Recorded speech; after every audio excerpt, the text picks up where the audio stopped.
Hello बच्चा party. कैसे हो आप लोग? आई होप सभी बच्चे काफ़ी अच्छे होंगे।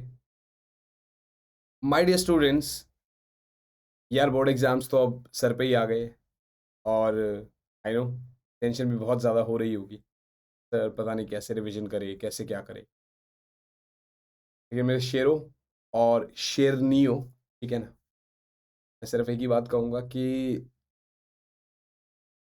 हम कर सकते हैं। हमने बहुत ज़्यादा मेहनत करी है और अब टाइम आ गया है उस सारी की सारी मेहनत को वेस्ट ना होने देने। इस समय जब मैं करीब आप देखिए रात के पौने 2 बज रहे और मैं अभी आपके लिए रिकॉर्डिंग कर रहा हूँ। इसके पीछे का रीज़न ये नहीं है क्योंकि मुझे आपको सैंपल पेपर देना है। इसके पीछे का रीज़न ये है कि अगर आपके पास क्वेश्चंस की कमी हो जाए या अगर आपको क्वेश्चन नहीं मिल रहा तो आप मेरे चैनल पे आओ और आप ढूँढो कि क्या सर ने लास्ट टाइम कुछ करवाया है हमें। और अभी मैं आपसे यही कहूँगा कि इसके बाद आप पहले इंग्लिश के पेपर की प्रिपरेशन करें और जैसे ही आप लोगों की इंग्लिश की पेपर की प्रिपरेशन होती है और इंग्लिश का पेपर होता है, फिर मैथ्स का पेपर होता है। उसके बाद जब फिज़िक्स का पेपर होगा तो आप लोगों को उस पेपर के समय पहले जो हाल्फ डे मिलेगा उसमें पूरा रिवीजन कर लेना है और उसके बाद अगले जो 2 दिन मिलेंगे उसमें हम पूरा का पूरा बहुत अच्छे तरीके से अपने क्वेश्चंस करें। Guys, I wish you all the very very best and आज मैं विनोद कुमार बहल आप सभी बच्चों का अपने चैनल पर स्वागत करता हूं और मैं आप लोगों के सामने प्रेजेंट हूँ एक और सैम्पल पेपर करवाने के लिए और मैं एक और सैम्पल पेपर के लिए आया हूँ। तो I welcome you all, right बच्चा पार्टी। और सिर्फ इतना ही कहूँगा आप लोगों से कि अच्छा होगा आपका एग्ज़ाम काफ़ी, हम फोड़ रहे होंगे। बस आप टेंशन मत लो, आपके मार्क्स वाक़ई में काफ़ी अच्छे आएँगे। प्रेशर तो देखो होना चाहिए कि अगर मेहनत करी है, तो प्रेशर तो होना चाहिए। मेहनत नहीं करी होती, तो मैं ज़रूर बोलता कि यार अब आपने मेहनत नहीं करी है, तो टेंशन लेने वाली बात बनती है। बट आपने क्योंकि मेहनत करी है, तो इसलिए डोंट वरी अबाउट दिस। तो लेट्स स्टार्ट द सेशन बच्चा पार्टी। हम एक सैंपल पेपर नया और कर रहे होंगे। Guys, my name is Vinod Kumar Behl. I'm your physics educator, CEO at AVJMS Educare Private Limited, running school project in Dwarka International School and visiting faculty at Allen Rohtak. Even you can say that co-director at Allen Rohtak. Guys, अब क्योंकि ये video आज आपके पास आ रहा है which is 29th of November और आज क्योंकि फिज़िक्स का फाइनल मॉक टेस्ट है। आज आप लोगों को मॉक टेस्ट मिस नहीं करना चाहिए, बहुत ज़्यादा ज़रूरी है बच्चे।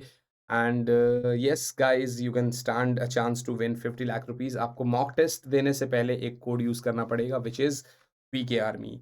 ये एक पासवर्ड है, this is not a code, this is just not a code, this is an emotion. ये बच्चे कहते हैं ऐसा। तो गाइज़, फिज़िक्स का पेपर है शाम को 5 से साढ़े 6 बजे तक आप उसमें एनरोल करिए और साथ ही साथ में आप अनलिमिटेड डाउट्स कभी भी किसी भी समय पर, अगर आपने अभी तक अनअकैडमी प्लस को एक्सप्लोर नहीं किया है, तो आप इंडिया के टॉप एडुकेटर से यहाँ पर पढ़ सकते हैं और यहाँ पर आपको कोड वीके आर्मी से मैक्सिमम पॉसिबल डिस्काउंट भी मिल रहा होगा गाइस। साथ-साथ अनअकैडमी आइकॉनिक सब्सक्रिप्शन भी है, जहाँ मिलता है पर्सनल मेंटोरशिप और प्लस के सारे benefits. Just use code VK army बेटा, just use code VK army. और साथ ही साथ में यार चलिए बच्चों, चलते हैं अपने क्वेश्चन नंबर पेपर की तरफ, मतलब पेपर नंबर 1 की तरफ। देखिए वैसे तो ये कौन-सा पेपर है, इससे पहले मैं ऑलरेडी आपको 5 पेपर सॉल्व करा चुका हूँ। अब ये छठा पेपर है आप लोगों का जो आज आपका सॉल्व हो रहा होगा और एक हिसाब से हम डेली बेसिस पे ही एक पेपर सॉल्व कर रहे हैं पिछले हफ्ते से। खैर, सबसे पहला सवाल वो क्या कहता है बच्चों, वो कह रहा है कि सर मान लेते हैं देखिए सपोज़ द चार्ज ऑफ एक सेकंड होल्ड करिए यार, ये पेपर ना मैं ऑलरेडी शायद करवा चुका हूँ आपको। तो we will start with this paper, ठीक है ना? वो भी करवाना है अगर मान लो नहीं करवाया होगा तो, but we will start with this paper. Okay, so electric charges under action of electric force is called. Electric force के एक्शन में अगर इलेक्ट्रिक चार्जेस है तो देखो वो जो फोर्स लग रहा है दो चार्जेस के बीच में, that is due to the charges only. और इसको जो इलेक्ट्रिक चार्जेस है under the action of electric forces is called electrostatics बेटा, ठीक है ना? इसको हम क्या कहेंगे, इलेक्ट्रोस्टैटिक्स बोल रहे होंगे। उसके बाद एक लॉ है बच्चे, law stating that force is directly proportional to the product of charges and inversely proportional to the square of distance between them is called। मुझे लगता है कि मुझे इसके बारे में बोलना ही नहीं चाहिए बिकॉज़ सभी बच्चों को पता है this law is known as Coulomb's law. इस लॉ को हम लोग कूलाम्ब्स लॉ कहते हैं। 55 क्वेश्चंस रहेंगे बेटा इस पेपर में भी सेम जैसे होते हैं और 55 क्वेश्चंस के बाद ये क्वेश्चन थोड़ा-सा डायग्राम इसका अलग से बना हुआ है। So I am skipping this question, but yes 55 questions रहेंगे और 55 क्वेश्चंस आपको अटेम्प्ट करने हैं। वैसे तो 55 में से 45 होते हैं, लाइक अगर आप ध्यान से देखोगे तो सेक्शन ए में आप लोगों को 20 क्वेश्चन करने हैं आउट ऑफ 25। सेक्शन ए में आप लोगों को 20 करने हैं आउट ऑफ 25। सेक्शन बी में आप लोग को 20 करने हैं out of 24 and section C में आप लोग को 5 करने हैं out of 6 and total you will have to do 45 out of 55। So each question carries 0.77 marks. अगर एक सवाल आपका गलत भी होता है तब भी आप 35 ऑन 35 लेने के पूरे पूरे चांसेस है आपके। Don't worry guys. चलिए, तो the work done to move a charge along an equipotential surface from A to B is 0। You know why? क्योंकि इक्विपोटेंशियल सरफेस है, वहां पर आपका पोटेंशियल कांस्टेंट रहेगा बेटा, वहां पर आपका पोटेंशियल कांस्टेंट रहेगा। So you can say that delta V is 0 and if delta V is 0, if delta V is 0 then work done is also 0, then work done is also 0। चलिए, बहुत अच्छी बात है। आगे बढ़ते हैं पांचवें सवाल की तरफ। बच्चे, the shape of equipotential surfaces due to an isolated charge is. एक आइसोलेटेड चार्ज की वजह से इक्विपोटेंशियल सरफेस का शेप क्या होगा बेटा? बड़ी सिंपल सी बात है, कॉन्सेंट्रिक स्फेरिकल शेल्स, और इसका डिस्टेंस इलेक्ट्रिक फील्ड के कम होने वाली डायरेक्शन में बढ़ रहा होगा। बिकॉज हमें भी पता है कि इलेक्ट्रिक फील्ड, जैसे अगर हम देखेंगे, ओहो ये क्या खुल गया। चलिए, जैसे अगर मैं आपको बताऊं तो हम सबको पता है इस बात के बारे में कि इलेक्ट्रिक फील्ड की डायरेक्शन में पोटेंशियल डिक्रीज होता है। तो आप कहोगे सर अपना फिफ्थ ऑप्शन का, फिफ्थ क्वेश्चन का A option is the very very correct answer बच्चों। And I hope we should move on. ठीक है, आगे चलते हैं। Next question, electric potential inside a conducting sphere is 0, remains constant, decreases from centre to surface and increases from centre to surface.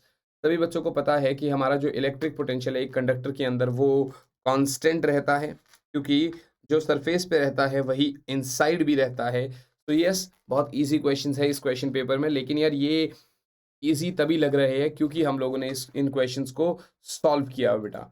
अगर हम इन questions को solve ना करें तो ये ईज़ी बिल्कुल भी नहीं लगेंगे।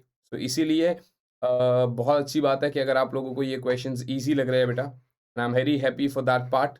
चलिए, आगे चलते हैं बच्चा पाड़ी, आगे चलते हैं। And here is your next question, question number 7, which is Kirchhoff's law is are valid for.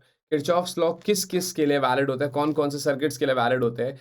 मैं आपको बता दूं बच्चों, किरचॉफ्स लॉ लीनियर सर्किट्स के लिए भी वैलिड होते हैं और नॉन लीनियर सर्किट्स के लिए भी वैलिड होते हैं। So yes guys, you can say that yes, Kirchhoff's law is valid for both linear and non linear circuits. Kirchhoff's law जो है वो दोनों लीनियर और नॉन लीनियर सर्किट्स के लिए वैलिड होते हैं and this is very very okay. Now question number 8 बच्चा पार्टी।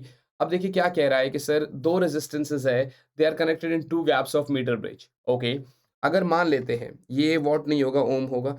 अगर मान लेते हैं कि मीटर ब्रिज के एक गैप में आर रेजिस्टेंस है और दूसरे गैप में आपका एस रेजिस्टेंस है, then balance point is 10 centimetre from the zero. तो अकॉर्डिंग टू द क्वेश्चन अगर देखो तो आर बाई एस क्या होगा, 10/100 माइनस 10 यानी 90, यानी आर बाई एस इज 1/9।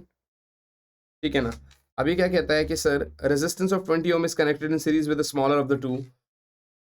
इस इक्वेशन से हमें पता चल पा रहा है कि R is less than S। You know why? Because आप देखिए ना, R बराबर अपना S बराबर 9R, यहाँ से आपको पता चलेगा that S इज 9R, तो S तो बड़ा है ही। तो इसका मतलब now this was case 1, this was case 1।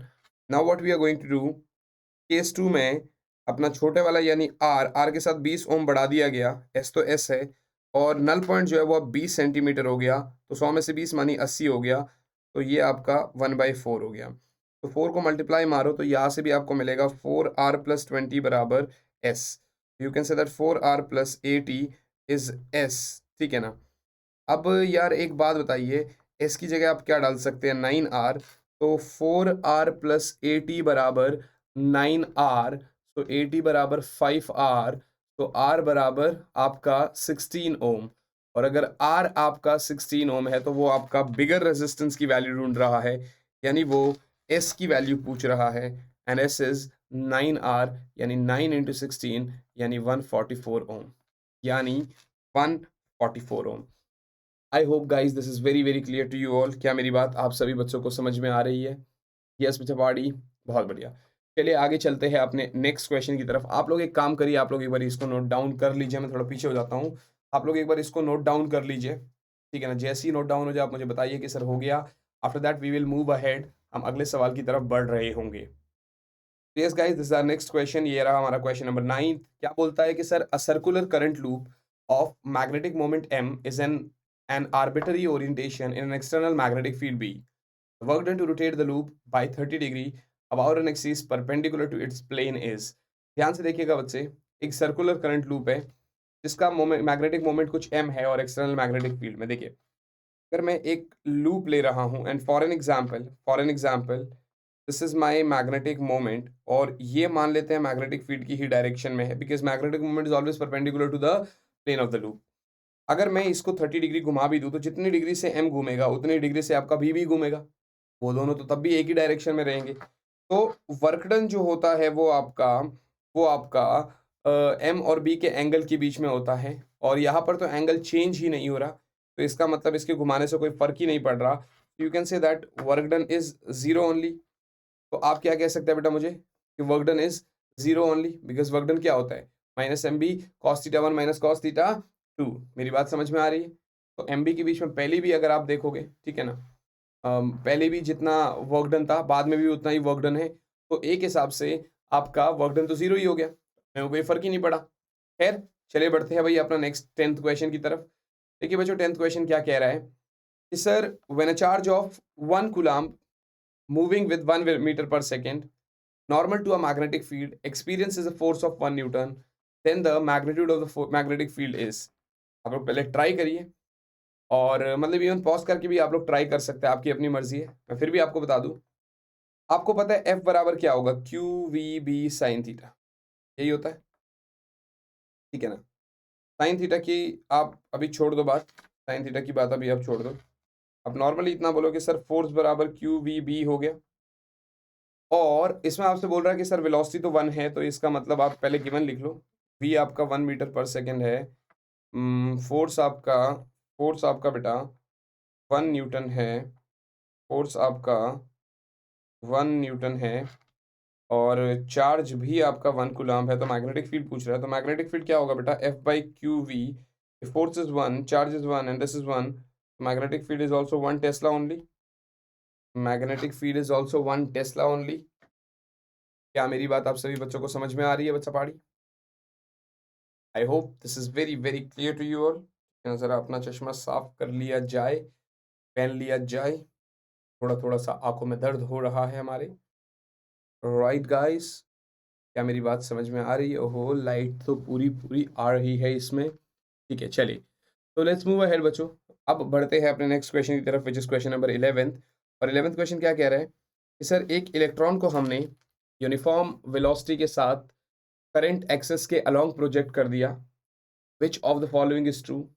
आप सभी को पता है कि जब भी मैं किसी चार्ज पार्टिकल को मैग्नेटिक फील्ड के अलोंग या उसके ऑपोजिट प्रोजेक्ट करता हूँ तो एंगल 0 डिग्री होगा या 180 डिग्री होगा, और उसके इसमें साइन 0 हो चाहे साइन 180 हो, आपका 0 ही होता है। तो आप कहोगे सर फोर्स एक्सपीरियंस 0 हो जाएगा, आप कहोगे सर फोर्स एक्सपीरियंस 0 हो जाएगा, और अगर फोर्स एक्सपीरियंस 0 होगा तो then in that case electron will move to continue to move with uniform velocity along the axis of the solenoid, along the axis of the solenoid। क्या मेरी बात समझ में आ रही है आप सभी बच्चों को? I hope this is clear to you all। Let's move to the next question बच्चे। When a charged particle moves through a magnetic field perpendicular to its direction, then जब भी चार्ज पार्टिकल मैग्नेटिक फील्ड के across move कर रहा है इसके direction के perpendicular, तो कह रहा है sir linear momentum changes, kinetic energy remains constant both A and B, and both linear momentum and kinetic energy varies। देखिए भाई चार्ज पार्टिकल अगर सर्कल में घूमेगा, क्योंकि अगर आप उसको परपेंडिकुलर फेंकोगे ना मैग्नेटिक फील्ड के, तो परपेंडिकुलर फेंकने की वजह से चार्ज पार्टिकल के ऊपर जो अपना फोर्स लगेगा मैग्नेटिक फील्ड की वजह से वो उसको सर्कल में डिफ्लेक्ट करेगा, और क्योंकि वो सर्कल में घूम रहा है तो हर सर्कल में वेलोसिटी तो जगह जगह पर वैरी करती है, and if velocity is varying तो बड़ी सिंपल सी बात है कि लीनियर मोमेंटम तो चेंज होगा बेटा।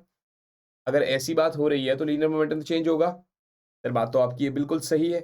और दूसरी बात, क्योंकि वेलोसिटी मतलब kinetic energy is a scalar quantity, तो उसमें कोई प्रॉब्लम नहीं है, so you can say that kinetic energy remains constant as well, and here it is both A and B, यानी कि लीनियर मोमेंटम भी चेंज होगा और काइनेटिक एनर्जी भी कांस्टेंट रहेगी। ये बहुत अच्छी बात है।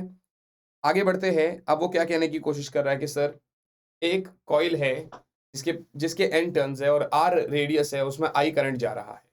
अब इसको पहले हमने अनवाउंड किया, मतलब आप इसको मतलब हटाया और फिर उसको दोबारा से बांधा, रिवाउंड, और इसको एक स्क्वायर कॉइल बनाया। इसके नंबर ऑफ टर्न्स सेम है बट साइड ए है, करंट भी सेम है, नंबर ऑफ टर्न्स भी सेम है। आपको मैग्नेटिक मोमेंट का रेशियो देना है सर्कुलर कॉइल का और स्क्वायर कॉइल का। देखिए बड़ी सिंपल सी बात है बच्चे, मैग्नेटिक मोमेंट क्या होता है आई ए, लेकिन for N number of turns, और एन नंबर ऑफ टर्न्स बेटा, ये जो मैग्नेटिक मोमेंट होता है ये एन आई ए बन जाता है। ये जो मैग्नेटिक मोमेंट होता है ये एन आई ए बन जाता है। तो आपको क्या करना है, magnetic moment of circular coil को बेटा मैग्नेटिक मोमेंट ऑफ स्क्वायर वाले से डिवाइड करना है। अब सर्कुलर कॉइल का मैग्नेटिक मोमेंट क्या है, एन आई ए, तो एन आई और ए की जगह पाई आर स्क्वायर, और स्क्वायर का एन आई और ए की जगह साइड का स्क्वायर। भैया ये कट गया, आंसर आ गया pi R square by A square. And yes बच्चा party, A option is the very very correct answer of this question. देखिए बच्चों, अभी करीब करीब 16 मिनट के आसपास हुआ है, सेशन शुरू हुआ है। इसमें मैंने पहले आपसे बातचीत भी करी और फिर मैंने आपको कुछ गाइडेंस भी दी, लेकिन उसके बावजूद भी मैं ये पूरी कोशिश कर रहा हूँ कि मेरा ये पेपर जो है वो 1.25 घंटे में ख़त्म हो जाए। 1.25 घंटे मानी 75 मिनट। तो आप सोच के देखो, मैं तो आपको समझा भी रहा हूँ, मैं यहाँ पर कर भी रहा हूँ, लिख भी रहा हूँ। अगर फिर भी मेरा पेपर इतनी देर में ख़त्म होता है तो आपको एक चीज़ का रियलाइजेशन होना चाहिए बेटा, जब आप खुद लिख रहे होंगे तो आप जो है और जल्दी लिख रहे होंगे और आपका पेपर इजीली खत्म हो रहा होगा। राइट बच्चा party, let's move to the next question. कह रहा है सर एक मैग्नेटिक डाइपोल मोमेंट है, वो एक वेक्टर क्वांटिटी है विच इज डायरेक्टेड फ्रॉम। पहले तो मैं आपसे ये बात बताऊंगा कि एक ना इलेक्ट्रिक डाइपोल मोमेंट भी होता है। सबसे पहले पहले तो यही बात कहूंगा कि एक आपका इलेक्ट्रिक डाइपोल मोमेंट भी होता है, और अगर आप इलेक्ट्रिक डाइपोल मोमेंट की बात कर रहे हैं ना बच्चे, तो इसकी डायरेक्शन नेगेटिव टू पॉजिटिव होती है हमेशा। इलेक्ट्रिक डाइपोल मोमेंट की डायरेक्शन हमेशा नेगेटिव टू पॉजिटिव होती है। तो yes guys, you can say that magnetic dipole है, एक वेक्टर क्वांटिटी है। हमने नेगेटिव को साउथ मान रखा है, पॉजिटिव को नॉर्थ मान रखा है। तो आप कह सकते हैं कि सर एक मैग्नेटिक डाइपोल मोमेंट अगर एक कोई वेक्टर क्वांटिटी है, उसकी डायरेक्शन हमेशा साउथ से नॉर्थ होती है। डायरेक्शन हमेशा साउथ से नॉर्थ होती है बेटा। Next question, the time period of oscillation of a simple of a magnetic needle is. भाई आप देखो, टाइम पीरियड अगर देखना है, मैं आपको वैसे निकाल के भी दिखा सकता हूँ। जैसे देखो, अगर एक मैग्नेटिक नीडल है बेटा, जैसे ही आप मैग्नेटिक फील्ड में वो हिलेगी तो वापस अपनी जगह पर आने की कोशिश करेगी। रिस्टोरिंग टॉर्क जो होगा वो minus M B sine theta होगा। बट यस, एंगल बड़ा छोटा होता है, तो theta is approximately sine theta for small angles, तो इसलिए आप ये भी कह सकते हो कि सर साइन थीटा की जगह मैं थीटा यूज करना चाहता हूँ, तो restoring is minus M B theta. और क्योंकि वो घूम रहा है तो टॉर्क आई अल्फा के भी बराबर होता है। फर्स्ट और सेकंड से मैं इतना तो जरूर कह सकता हूँ, I alpha is minus M B theta, और you can say alpha is minus M B by I into theta. असल में अल्फा बराबर माइनस ओमेगा स्क्वायर थीटा होता है एस एच एम वाले कंडीशन में, यानी फर्स्ट पावर। तो आप ये कहोगे कि सर यहाँ से तो omega square M B by I आया, तो इसका मतलब ओमेगा जो होगा that is under root of M B by I, ठीक है ना। अब ओमेगा तो 2 पाई न्यू होता है, बट अपने को क्या चाहिए, अपने को तो टाइम पीरियड चाहिए ना। और क्योंकि 2 पाई न्यू होता है root M B by I, तो आप देखिए न्यू इज 1/t, तो 2 पाई इंटू 1/t बराबर root M B by I.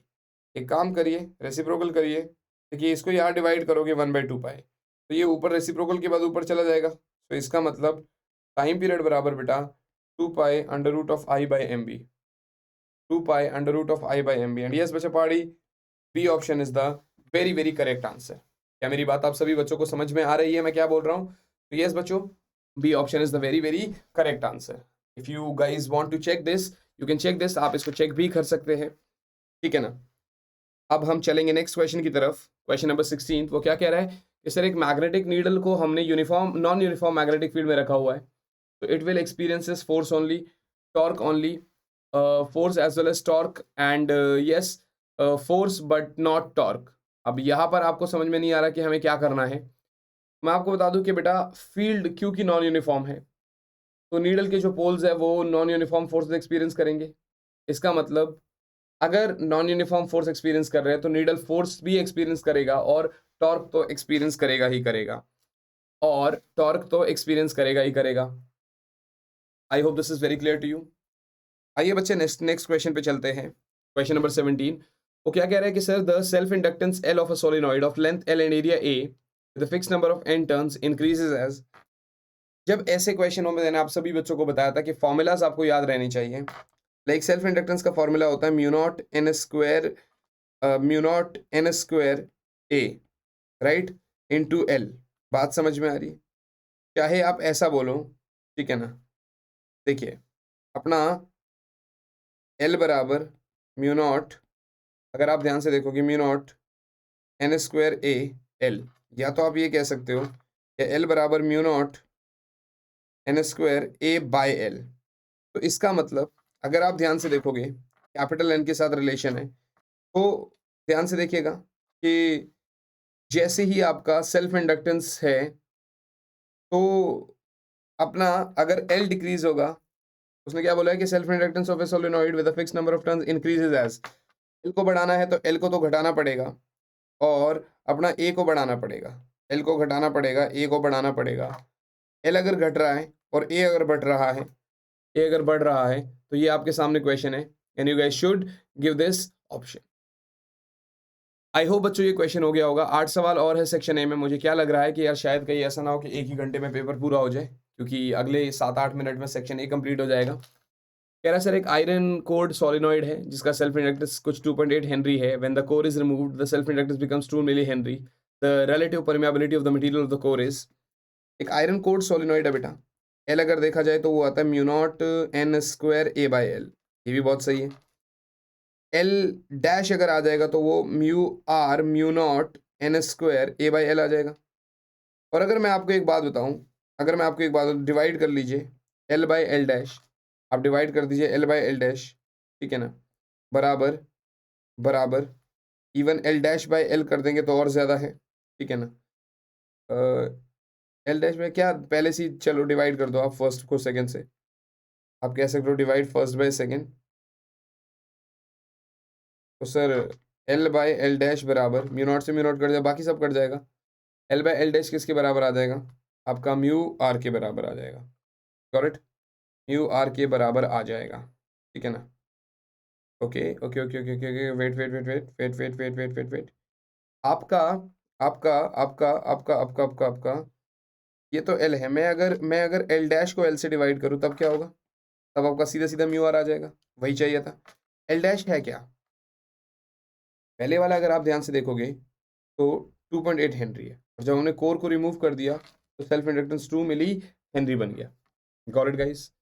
तो यहाँ पर आप सीधा सीधा करिए एक बार, ये आपको एक बार, क्योंकि आपने रेसिप्रोकल ले लिया ना भाई। वैसे तो आपका 2/2.8 था, बट रेसिप्रोकल ले लिया तो आप क्या करोगे? 2.8/2, और ये तो मिली है तो 10⁻³ you can say that 1.4 into 10⁻³ और यू कैन से 1400 is the very very correct answer. 1400 is the very very correct answer बच्चे। चलिए नेक्स्ट क्वेश्चन आपकी स्क्रीन के ऊपर ये रहा। To reduce the resonant frequency in an LCR circuit with generator. ध्यान से देखिएगा भाई, अपना फ्रीक्वेंसी क्या है रेजोनेंट? 1/2π√LC। अब जब इसकी फ्रीक्वेंसी को हमें घटाना है तो यहाँ से इसको बढ़ाना पड़ेगा टर्म्स को, या यू कहो आप, या तो इंक्रीज एल और इंक्रीज सी। जब उसमें हमने ये कॉन्सेप्ट देखा कि यार अगर मान लेते हैं कि एक कैपेसिटर के पैरेलल में एक और कैपेसिटर जोड़े तो सी बढ़ जाएगा। तो अगर सी बढ़ जाएगा तो आप कह सकते हैं कि सर रेजोनेंट फ्रीक्वेंसी जो LCR सर्किट सीरीज सर्किट की है वो आप रिड्यूस कर सकते हैं, that you can reduce. So yes, Mr. Party, answer is another capacitor should be added in parallel to the first one. In parallel to the first one. Next question. कह रहा sir LCR है, ये एक physical quantities को represent कर रहे हैं like inductance, capacitance and resistance. कौन सा कॉम्बिनेशन है जिसका डायमेंशन फ्रीक्वेंसी के बराबर है? भाई बड़ी सिंपल सी बात है यार, फ्रीक्वेंसी क्या होता है? 1/2π√LC, ठीक है ना। ये कॉन्सेप्ट तो गलत हो गया, C/L वाला कॉन्सेप्ट भी गलत हो गया। अब यहाँ पर देखो R/L, असल में L/R जो होता है वो टाइम कांस्टेंट होता है, तो R/L बड़ी सिंपल सी बात है 1/τ हो गया एक हिसाब से, ठीक है ना। वही चीज़ वो पूछ रहा है कि सर किसका डायमेंशन होगा, तो R बाय L तो आपका फ्रीक्वेंसी का डायमेंशन है, तो 1 बाय RC, यानी A is the correct answer बच्चे। A is the correct answer. I hope this is very very clear to you. चलिए खैर आगे चलते हैं बच्चों, और 21st क्वेश्चन की तरफ चलते हैं। वो कह रहा है सर कि अगर dielectric constant parallel plate capacitor में आधा कर दिया, मतलब डिस्टेंस आधा कर दिया, और डाई इलेक्ट्रिक कांस्टेंट को 3 गुना कर दिया। बात समझो मेरी, अगर मैं डिस्टेंस को आधा कर रहा हूँ और डाई इलेक्ट्रिक कांस्टेंट को 3 गुना कर रहा हूँ, like if you are feeling this one, like if you are feeling this बच्चे, तो मेरा सी जो होता है वो सी डैश जो होगा वो K epsilon naught A by D dash होगा। और वैसे सी की बात करें तो that is epsilon naught A by D. तो सी डैश इज बच्चे, के इज लाइक व्हाट, अपना डाई इलेक्ट्रिक में 3 times epsilon naught A by D dash is like D by 2, ऊपर जाएगा, so this is 6 epsilon naught A by D which is C dash, and you can say that 6 C, यानी कि 6 times, यानी कि 6 times is the correct answer बच्चे, यानी कि 6 times is the correct answer. I hope this is clear to you. 4 questions और आधे घंटे में 4 मिनट। बैलेंस्ड व्हीटस्टोन ब्रिज में there is no current flowing through the galvanometer. Yes, बिल्कुल सही बात है, इसमें तो मॉडिफाई करने वाली कोई बात बनती ही नहीं है। बैलेंस्ड व्हीटस्टोन ब्रिज में there is no current through the galvanometer, बिल्कुल सही बात है। लेट्स मूव फर्दर बच्चे। कह रहा है sir magnetic field at the ends of the very long current carrying solenoid is. भाई देखो, ये तो मैं आपको ऑलरेडी बता चुका हूँ कुछ ऐसा ग्राफ बना के, सोलेनॉइड के बीच में मैग्नेटिक फील्ड पूरी होगी, और सोलेनॉइड के कॉर्नर्स के पास, एंड्स के पास जो मैग्नेटिक फील्ड होगी वो सेंटर के पास जो मैग्नेटिक फील्ड है उसकी हाफ होगी, सेंटर के पास जो मैग्नेटिक फील्ड है उसकी हाफ होगी बच्चे। And yes, next question, magnetic field produce by current carrying solenoid is independent of. जो करंट कैरिंग सोलेनॉइड से मैग्नेटिक फील्ड प्रोड्यूस हो रही है वो तो बड़ी सिंपल सी बात है बेटा। आप क्या कह रहे हैं सर, म्यू नॉट एन आई। अब अगर इसमें आप देखोगे तो ध्यान से देखिएगा, अपना 24th क्वेश्चन में ना तो लेंथ पे डिपेंडेंसी हो रही है, ना ही एरिया पे डिपेंडेंसी हो रही है, तो आप कह सकते हैं sir both A and B, because it is not depending upon neither length neither area. I hope थोड़ा सा तेजी से हो रहा है, लेकिन मुझे लगता है आपको समझ में आ रहा होगा। The basic difference between magnetic lines of force and electric lines of force are बच्चे, क्योंकि अगर आप ध्यान से देखोगे तो वो कह रहा है कि sir magnetic lines of force are continuous and electric lines of force are discontinuous. और जितना मुझे फील हो रहा है तो यस बच्चा पार्टी, ये ऑप्शन बिल्कुल सही है, और अगर एक ऑप्शन है तो इसमें आप पहला चुन सकते हो, बाकी 3 आप पढ़ लो अपने सेक ऑफ पर्पस के लिए। कोई प्रॉब्लम आए तो आप मुझसे ज़रूर पूछ सकते हैं। और इसी के साथ साथ बच्चा पार्टी, हमारा सेक्शन ए हो चुका है फिनिश। अब हम लोग कर जा रहे हैं सेक्शन आपका B. I hope this is very clear to you all बच्चा पार्टी। तो यस बच्चा party, let's move to the section B. तो ये रहा हमारा सेक्शन बी का पहला सवाल। यहाँ पर कहता है कि sir toroid is a fixed value resistor, capacitor, inductor और वेरिएबल रेजिस्टर। टोरॉइड क्या है, एक फिक्स्ड वैल्यू रेजिस्टर है, कैपेसिटर है, इंडक्टर है, या फिर वेरिएबल रेजिस्टर है।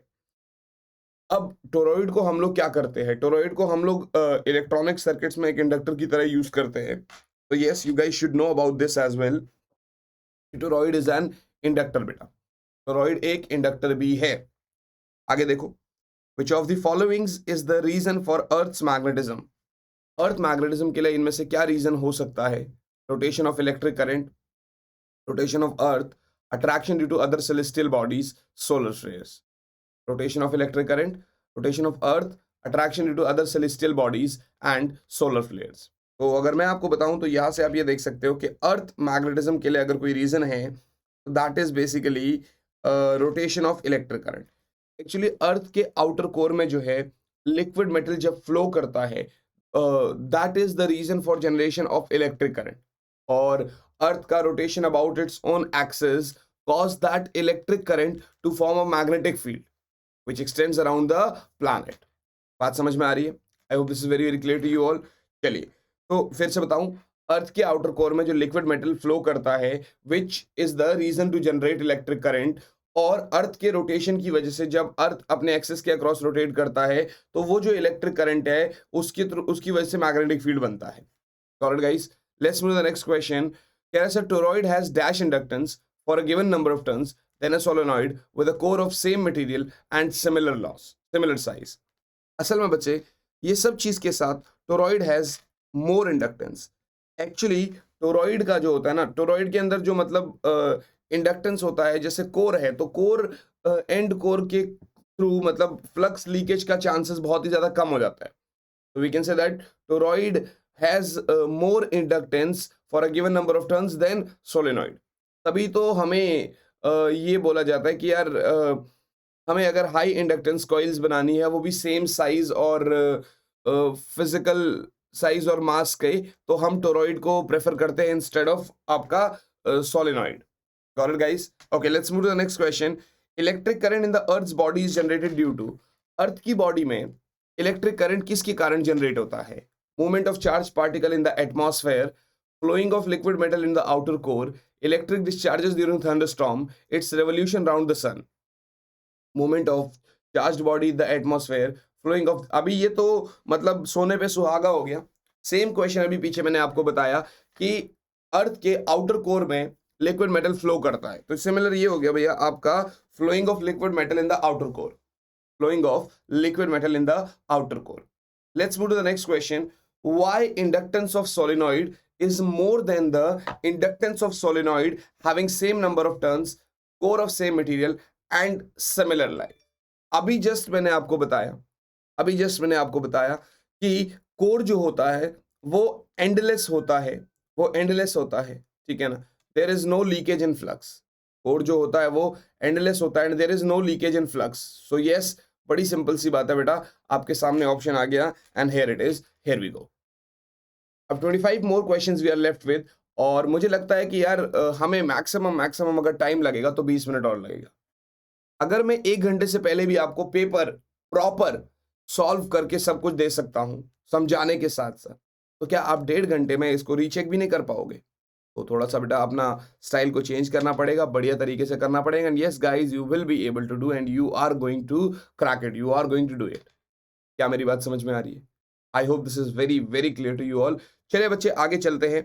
Next question, why sound system engineers prefer to use toroidal transformer? Sound system engineer जो है वो टोरॉइडल ट्रांसफार्मर को क्यों प्रेफर करते हैं यूज करना? Why sound system engineers prefer to use toroidal transformers? Because it does not create vibration or hum. मैं आपको बताऊं, एक्चुअली ट्रांसफार्मर में हमिंग लॉस होता है, और उस हमिंग लॉस जो होता है वो कॉइल्स के जब वाइंडिंग होती है तो वाइब्रेशंस की वजह से उस हमिंग लॉस को क्वाइट करता है आपका टोरॉइडल ट्रांसफार्मर, टोरॉइड। तो इसलिए साउंड सिस्टम टोरॉइडल ट्रांसफार्मर को प्रेफर करता है। और वैसे भी हमें पता है कि टोरॉइडल ट्रांसफार्मर की जो एफिशिएंसी होती है वो जनरली कोर टाइप ट्रांसफार्मर की एफिशिएंसी से ज्यादा होती है। I hope this is also clear to you all. Let's move to the next question guys. Average magnetic field strength in the outer core is what?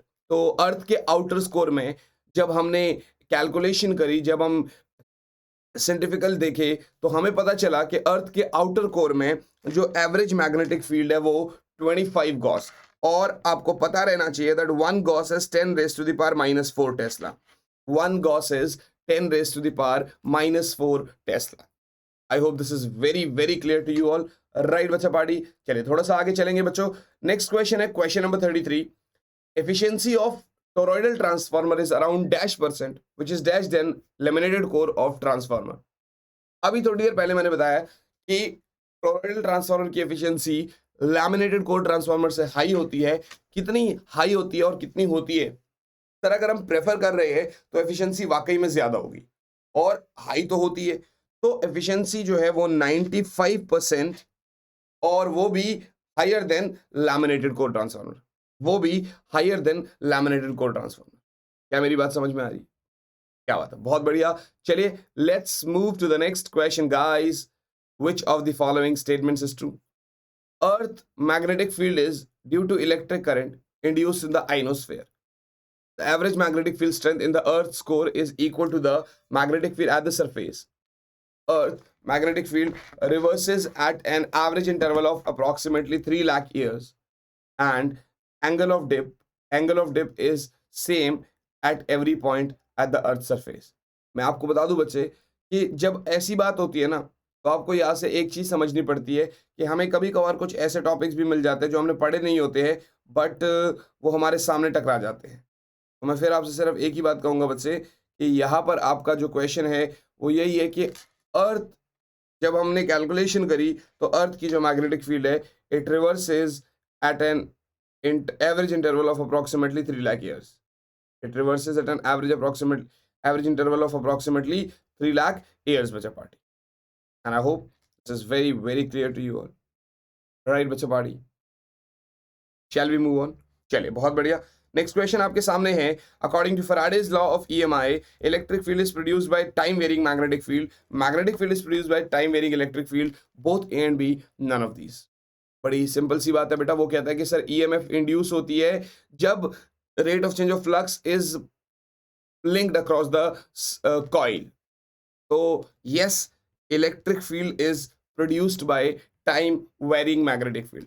इस वाले paper में इतनी आसानी से ये भी इसलिए भी हो गया बेटा क्योंकि यहाँ पर थ्योरेटिकल चीजें हैं, न्यूमेरिकल अभी तक हमें सामने मतलब हमने फेस नहीं करे हैं. बट ठीक है, आपको कैसा भी पेपर मिल जाए आपको तो ये लगना चाहिए कि यार अगर ऐसा पेपर आ गया तो हम कर लेंगे.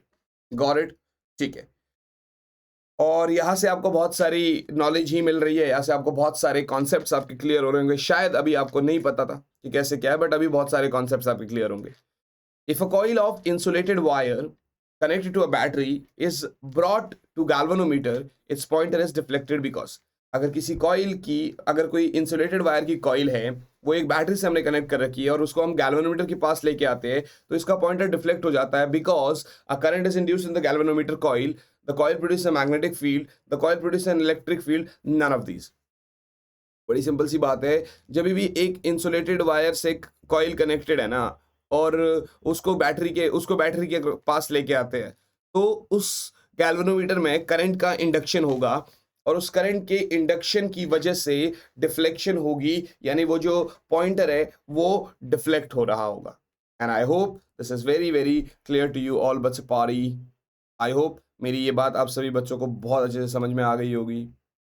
राइट बच्चों, shall we move on? चले. So the current is induced in the galvanometer. आइए चलते हैं अपने अगले सवाल की तरफ. हमारा नेक्स्ट क्वेश्चन क्या कहता है हमसे? The polarity of induced EMF is defined bye.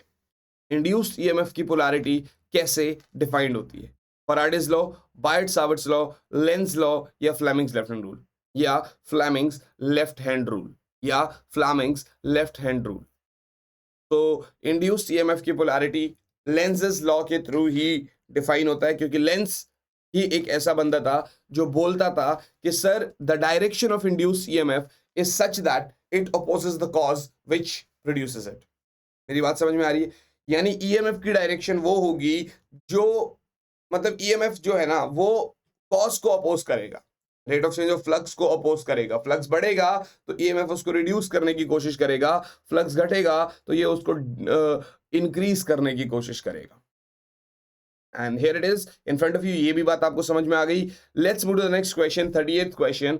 The resistors of resistance boxes are made by double folded wire to nullify the effect of.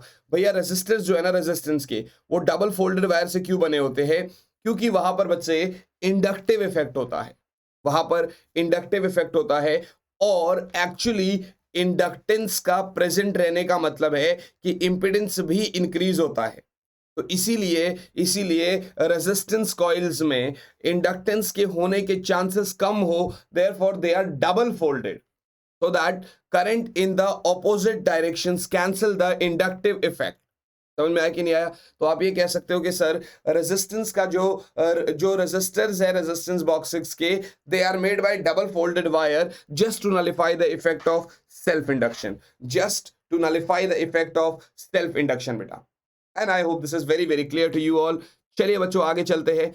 Magnet is moved towards a coil quickly and slowly. आप सभी बच्चों को पता है, सोचिए आप इस बारे में कि अगर मैं किसी भी कॉइल के अक्रॉस मैग्नेट को एक बारी बिल्कुल तेजी से लेके जाऊंगा और एक बारी बिल्कुल धीरे लेके जाऊंगा तो दोनों केसेस में क्या होगा? बड़ी सिंपल सी बात है. तेजी वाले के केस में rate of change of flux ज्यादा है, so EMF is induced more in case 1.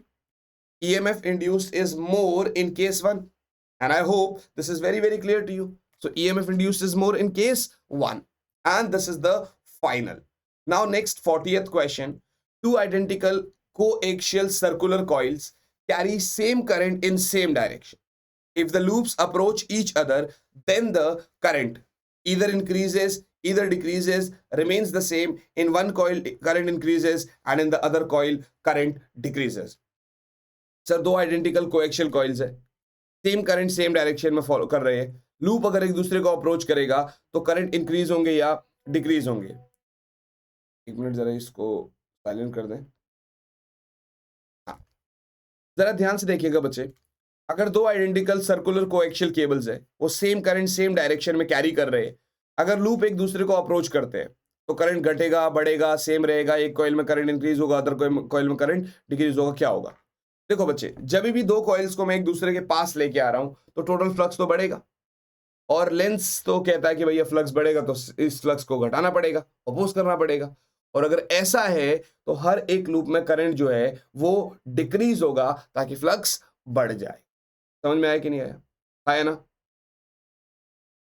Is it clear? Is it clear? Got it? ठीक है, क्या बात, तो डिक्रीजेस हो गया। Next question, When current in a coil changes from 7 ampere to भाई अभी तक जितना पेपर किया है ना उसमें पहला न्यूमेरिकल मेरे सामने टकराया, अभी तक जितना भी पेपर किया उसमें पहला न्यूमेरिकल मेरे सामने टकराया। खैर हम कर लेते हैं। When the current in a coil changes from 7 ampere to 2 ampere in 0.1 second, 50 volt is induced, the self inductance of the coil। भैया EMF क्या होता है? Minus L D I by D T. तो आप क्या करना है, एल निकालना है, is minus E by D I by D T, यानी पहले तो D I by D T निकाल लो, विच इज अपना 2 माइनस 7 बाई 0.1 यानी माइनस 5 बाई 0.1 यानी माइनस 50।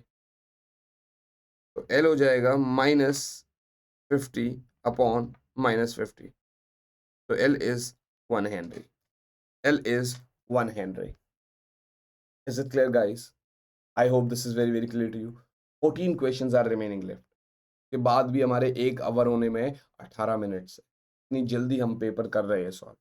यू आर अंडरस्टैंडिंग ना मैं क्या कहने की कोशिश कर रहा हूँ, मैं क्या पॉइंट आउट करने की कोशिश कर रहा हूँ। Okay, a unit positive charge is taken from one point to another over an equipotential surface, क्या होगा? भैया बड़ी सिंपल सी बात है, अगर आप किसी यूनिट पॉजिटिव चार्ज को एक पॉइंट से दूसरे पॉइंट तक लेके जाओगे over an equipotential surface, then no work is done, then no work is done.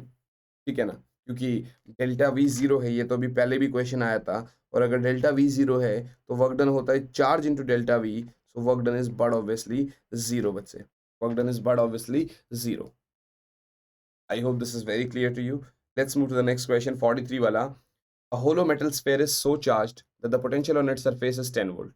The potential at the center of the sphere is, sir अभी डिस्कशन यही हो रही थी हमारी कि अगर एक कंडक्टर है उसके सरफेस पे जो पोटेंशियल है उसके अंदर भी वही पोटेंशियल कांस्टेंट होता है, बिकॉज इलेक्ट्रिक फील्ड तो अंदर जीरो होता है। तो इसका मतलब सर आप कहेंगे कि स्फेयर के सेंटर पर भी जो पोटेंशियल होगा that is going to be 10 volt, sphere के सेंटर पर भी जो पोटेंशियल होगा that is going to be 10 volt. And I hope you are okay with this. Got it guys? चले आगे। Next question, okay this is your next question 44th। A current और electric or magnetic field emerging out of the plane of the paper and going into the plane of the paper is depicted by, wow this is tough question, how can they ask, but खैर ठीक है। अगर magnetic field को out of plane of paper emerge करना है तो ऐसा dot दिखाते हैं, और इनटू द प्लेन को ऐसा क्रॉस से दिखाते हैं। तो sir out of the plane को डॉट से दिखा रहे हैं and into the plane of paper को क्रॉस से दिखा रहे हैं। बात समझ में आ गई? I hope this is clear to you. चलिए last 11th question, assertion reasoning आ गई, तो यहाँ पर थोड़ी सी दलील करनी पड़ेगी। कह रहे सर सर्किट जिनके अंदर कैपेसिटर्स होते हैं should be handled very carefully even when the power is of. बिल्कुल सही बात है बेटा, अगर पावर ऑफ है तभी कैपेसिटर्स को बहुत सावधानी के साथ हैंडल करनी चाहिए, क्योंकि बेटा कैपेसिटर क्या है, चार्ज स्टोर करते हैं and we are metallic body, तो हमारे थ्रू वो कैपेसिटर का चार्ज डिस्चार्ज हो सकता है और किसी भी इंसान को शॉक लग सकता है। तो ये बात तो बिल्कुल सही है और असर्शन आपका सही है। अब रीजन की बात कर लेते हैं। वो कह रहे sir the capacitors may break down at any time, ऐसा नहीं है बेटा। असल में कैपेसिटर्स को ब्रेक डाउन होने के लिए बहुत ज़्यादा हाई पोटेंशियल की रिक्वायरमेंट होती है। तो दिस रीज़न इज़ सरासर फॉल्स। ये गलत इल्ज़ाम लगा रहा है। तो यस बच्चों, सी इज़ द करेक्ट आंसर। एक सर्किट है जिसके अंदर कैपेसिटर्स है, उसको बहुत केयरफुली हैंडल करना चाहिए, ये अपने को पता है, चाहे पावर ऑफ भी क्यों ना हो। लेकिन ये बात बिल्कुल गलत है कि आप ये कह रहे हो कि कैपेसिटर जो है किसी भी समय ब्रेक डाउन हो सकता है। नो, कैपेसिटर के ब्रेक डाउन होने के लिए उसको बहुत हाई पोटेंशियल्स की रिक्वायरमेंट है। I hope this is very clear to you all. Right बच्चा पार्टी। चलिए let's move to the next question बच्चों। नेक्स्ट क्वेश्चन क्या कहता है 46 का असर्शन रीजनिंग। वो कह रहा है sir Kirchhoff voltage law indicates that the electric field is conservative. बड़ी सिंपल सी बात है यार। इलेक्ट्रिक फील्ड कंजर्वेटिव का मतलब यही है कि आपका जो work done around a closed path है that will be zero. That will be zero. और किरचॉफ लॉ भी आपको यही इंडिकेट कर रहा है। कारण इसका क्या है कि सर पोटेंशियल डिफरेंस जो है सर्किट के अंदर कोई भी दो पॉइंट्स में वो पाथ पर डिपेंड नहीं कर रहा।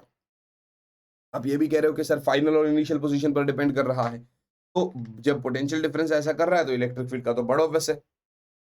तो आप यही कह सकते हो कि सर यस, असर्शन भी सही है और रीजन भी वैलिड है और रीजन इसको करेक्टली एक्सप्लेन भी कर रहा है। Got it guys. चलिए 46 क्वेश्चन 46 मिनट्स डन। ठीक है ना। मैं आज थोड़ा सा मिनट्स के हिसाब से लेके चल रहा हूँ। चले खैर कोई बात नहीं। Next question assertion. In balanced condition, if the galvanometer and the voltage sources interchange, the balance condition remains same. Balance condition में अगर गैल्वेनोमीटर और वोल्टेज सोर्स इंटरचेंज हो जाएगा तो बैलेंस कंडीशन सेम रहेगा। जी बिल्कुल कोई फर्क नहीं पड़ता भैया, कोई भी ऐसा फर्क नहीं पड़ता। ठीक है ना, क्योंकि बैलेंस कंडीशन जो है ना दोनों केसेस में ही आपका वही वाला कॉन्सेप्ट है, R1/R2 बराबर R3/R4। राइट, तो असर्शन बिल्कुल सही है। रीजन क्या कहता है, balance condition of Wheatstone bridge does not depend on the values of resistances. ऐसा कैसे ही हो सकता है भाई, वो बिल्कुल सही से कह रहा है आपको कि सर R1/R2 बराबर R3/R4 या फिर R1/R4 बराबर R3/R2, तो वो रेजिस्टेंस की वैल्यू पे ही डिपेंड कर रहा है। अगर रेजिस्टेंस की वैल्यूज को चेंज कर दूंगा तो बैलेंस कंडीशन भी डिस्टर्ब हो जाएगा। तो दिस इज रॉन्ग, यानी reason is true, sorry assertion is true, reason is false, and C option पे आप क्लिक कर सकते हैं। Whenever reason is true, whenever assertion is true, reason is false, आप सीधे सीधे सी ऑप्शन पे क्लिक कर सकते हैं बच्चा party. I hope this is very very clear to you all. चलिए आगे चले। बहुत बढ़िया। नेक्स्ट क्वेश्चन आपके सामने ये रहा। सर सेल्फ इंडक्टेंस में be called as the inertia of electricity. जी बिल्कुल बात सही है आपकी। अगर मैं आपको बताऊं तो चेंज इन फ्लक्स जो है वो ईएमएफ कॉज कर रहा है इन कंडक्टर, जो सिर्फ करंट जनरेट करता है ना। तो असर्शन की बात तो बिल्कुल सही है, असर्शन की बात तो बिल्कुल सही है। नाउ सेल्फ इंडक्टेंस की वजह से अपोजिंग इंड्यूस्ड ईएमएफ जो है वो कॉइल में जनरेट होता है as a result change of current और magnetic flux linked with the coil. ठीक है ना, ये बात बिल्कुल सही है। लेकिन इसका कोई इससे कोई रीजन नहीं है, जबरदस्ती लिंक करने की कोशिश कर रहे हैं। तो yes, B is the correct answer. यानी वो रीजन भी सही है, असर्शन भी सही है, बट ये उसको कहीं ना कहीं रिलेट करने की कोशिश नहीं कर। असल में इलेक्ट्रिक पोटेंशियल क्या करता है, फ्लो ऑफ चार्ज को डिटरमाइन करता है। समझ में आया कि नहीं आया? तो रीजन तो सही है, लेकिन हाँ रीजन इसका प्रॉपर एक्सप्लेनेशन नहीं है कि रीजन प्रॉपर एक्सप्लेनेशन के लिए सेल्फ इंडक्शन को इनर्शिया ऑफ इलेक्ट्रिसिटी के लिए आपको एडी करंट बताना पड़ेगा। समझ में आया कि नहीं है?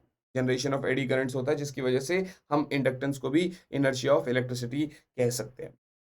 I hope this is clear to you all. Let's move to the next question. देखिए 49th क्वेश्चन क्या कहता है हमसे कि sir the cores of electromagnets are made of soft iron. यार बिल्कुल सही बात है, इलेक्ट्रोमैग्नेट्स के कोर्स सॉफ्ट आयरन से मिलके बने होते हैं, क्योंकि बेटा सॉफ्ट आयरन की कोर्सिविटी बहुत ज़्यादा स्मॉल होती है। Soft iron is like ferromagnet, flux leakage बहुत कम होता है और इसकी कोर्सिविटी वाकई में स्मॉल होती है। कोर्सिविटी शायद आपने नहीं पढ़ी होगी, क्योंकि आपका कोर्सिविटी क्या है, मतलब एक जो हिस्टैरिसीस लूप है वो नहीं पढ़ाया गया। लेकिन coercivity is a measure of ability of a ferromagnet substance to withstand external magnetic field without becoming demagnetised. समझ में आया कि नहीं आया? कहने का मतलब ये है कि कोएर्सिविटी अपना सॉफ्ट आयरन के लिए बहुत कम होती है। और रीजन आपका ट्रू है और असर्शन भी ट्रू है और करेक्ट एक्सप्लेनेशन भी है। आगे चले। Next question. Magnetic flux is a dash quantity and it's SI unit is dash. बड़ी सिंपल सी बात है यार बेटा, मैग्नेटिक फ्लक्स कैसी क्वांटिटी होगी? मैग्नेटिक फ्लक्स एक स्केलर क्वांटिटी होती है और इसकी एसआई यूनिट भी जो है वो वेबर होती है। इसमें हम को कोई ऐसे डरने वाली या ऐसी मतलब ऊपर नीचे वाली कोई बात है नहीं। अब इसी के साथ यार अपना सेक्शन बी भी खत्म हो जाता है, ठीक है ना? सेक्शन बी खत्म हो जाता है। अब तो आएगी बात केस स्टडी की, ठीक है ना? अब तो बात आएगी केस, अच्छा ये एक क्वेश्चन है फिर केस स्टडी है, ठीक है। पहले 51 क्वेश्चन है बच्चे। तो an induced EMF produced by inserting a magnet into coil is independent. क्या पूछ रहा है फिर से देखें? An induced EMF produced by inserting a magnet in a coil is independent of strength of magnet पे बिल्कुल डिपेंड करता है, number of turns of coils पे बिल्कुल डिपेंड करता है, स्पीड पे बिल्कुल डिपेंड करता है। तो डिपेंड किस पे नहीं करता फिर? That is resistance. क्योंकि अगर आप देखोगे तो इंड्यूस्ड ईएमएफ जो है उसके अंदर आपका minus D five by D T होता है। यहाँ पर रेजिस्टेंस का कहीं दूर दूर तक भी चर्चा नहीं है, यहाँ पर रेजिस्टेंस कहीं दूर दूर तक भी चर्चे में नहीं है। कैसा लग रहा है पेपर खत्म करके मेरे साथ? क्योंकि लास्ट के 4 क्वेश्चंस पेंडिंग है अभी तो, और बस आपका क्वेश्चन पेपर इसके बाद खत्म हो ही जाएगा। चलिए वी शैल मूव अहेड। तो अब केस स्टडी के क्वेश्चंस आते हैं। What is meant by power factor correction? ये क्या कह रहा है? पावर फैक्टर करेक्शन का क्या मतलब है? असल में बेटा पावर, देखो क्वेश्चन यहाँ पर पहले से केस स्टडी पढ़ लो आप। कह रहा है sir power factor character capacitor. Power factor correction is a method to reduce the lagging power factor in an inductive loads by fixing a high value capacitor across the phase and neutral line close to the load. भाई simple equation में याद दे दिया, power factor correction is a method to reduce the lagging power factor in inductive loads. Same यहाँ पर जो आया है सेम क्वेश्चन उसने पूछ लिया, और क्या पूछेगा? Got it? I hope this is clear to you. अब अगले सवाल की तरफ चलते हैं। नेक्स्ट क्वेश्चन क्या कहता है? When the energy from source is fully converted into another form the power factor is what? देखो यहाँ पर भी लिखा हुआ है। व्हेन द, देखो ध्यान से पढ़ना है इसको। When the voltage and current are in phase with each other in an AC circuit, the energy from the source is fully converted into another form to drive the loads, and in this case power factor is unity. And in this case power factor, मतलब ये ऐसा सा नहीं लग रहा, वो बचपन में हमें एक लाइन से दे देते हैं, ये लो एक लाइन पढ़ो इसको, और इस लाइन के बिहाफ पे आप आंसर दो कि कैसे क्या होगा, ठीक है? बिल्कुल डिट्टो वैसा ही हो रहा है।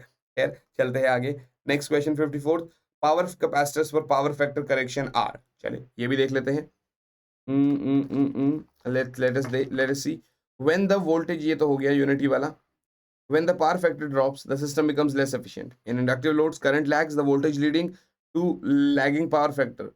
Power factor correction is the method to reduce the lagging power factor in inductive loads by fixing a high value capacitor across the phase and neutral close to the load. These capacitors have leading power factor, so it will neutralize the lagging power factor of the load. So, ये रहा. Power capacitors are huge non-polarized metal film electrolytic type capacitors. Power capacitors are huge Power capacitors are huge non-polarized metal film electrolytic type. यही चीज उसने हमसे पूछी, यही चीज हमने कंफर्म करके यहाँ पर लिख दी। That's it. Last question of the paper. Here it is. Here we are. Power capacitors for power factor correction have. बड़ी सिंपल सी बात है यार, लीडिंग पावर फैक्टर होगा तभी तो वो पावर, तभी तो वो लैगिंग पावर फैक्टर को अपना सही कर रहा है, तभी तो वो लैगिंग पावर फैक्टर को न्यूट्रलाइज करने की कोशिश कर रहा है इंडक्टिव लोड का। एंड यस बच्चा पार्टी, नींद सी आ गई, पर ठीक है, ये थोड़ी सी नींद तो आप लोगों के लिए बनती है, क्योंकि यार अब आपके एग्जाम्स है और थोड़ी सी मेहनत तो और ज़्यादा हमें करनी पड़ेगी। ऐसी बात नहीं कि मेहनत करते नहीं, बट थोड़ी मेहनत और ज़्यादा करनी पड़ेगी। यस गाइस, मैं एक ही बात कहूँगा आप सभी बच्चों से कि यार अच्छे से पढ़ाई करो और मस्त तरीके से इंजॉय करके अब इस जो ये प्रेशर है इसको झेलो। प्रेशर को कुछ इस तरीके से नहीं लेना कि यार पता नहीं क्या होगा क्या नहीं होगा, सब अच्छा होगा। आप सभी बच्चों के मार्क्स अच्छे आ रहे होंगे, ये कंफर्म है, मैं आपको गारंटीड बता रहा हूँ। आप सभी बच्चों के मार्क्स अच्छे आएंगे, मार्क्स में आपकी तरफ से कोई दिक्कत नहीं आएगी। तो अच्छे से पेपर दो एंड यस बहुत बढ़िया होगा। Don't worry about anything, about कोई सोसाइटी की चिंता करने की जरूरत नहीं, बहुत बढ़िया होगा। मिलते हैं आपसे आपके अगले पेपर में, तब तक के लिए बच्चा party, all the very best, bye बच्चों। एंड यस अच्छे से पढ़ाई करो, सबका नाम रोशन करो। God bless you all, wish you a very very very best in your journey.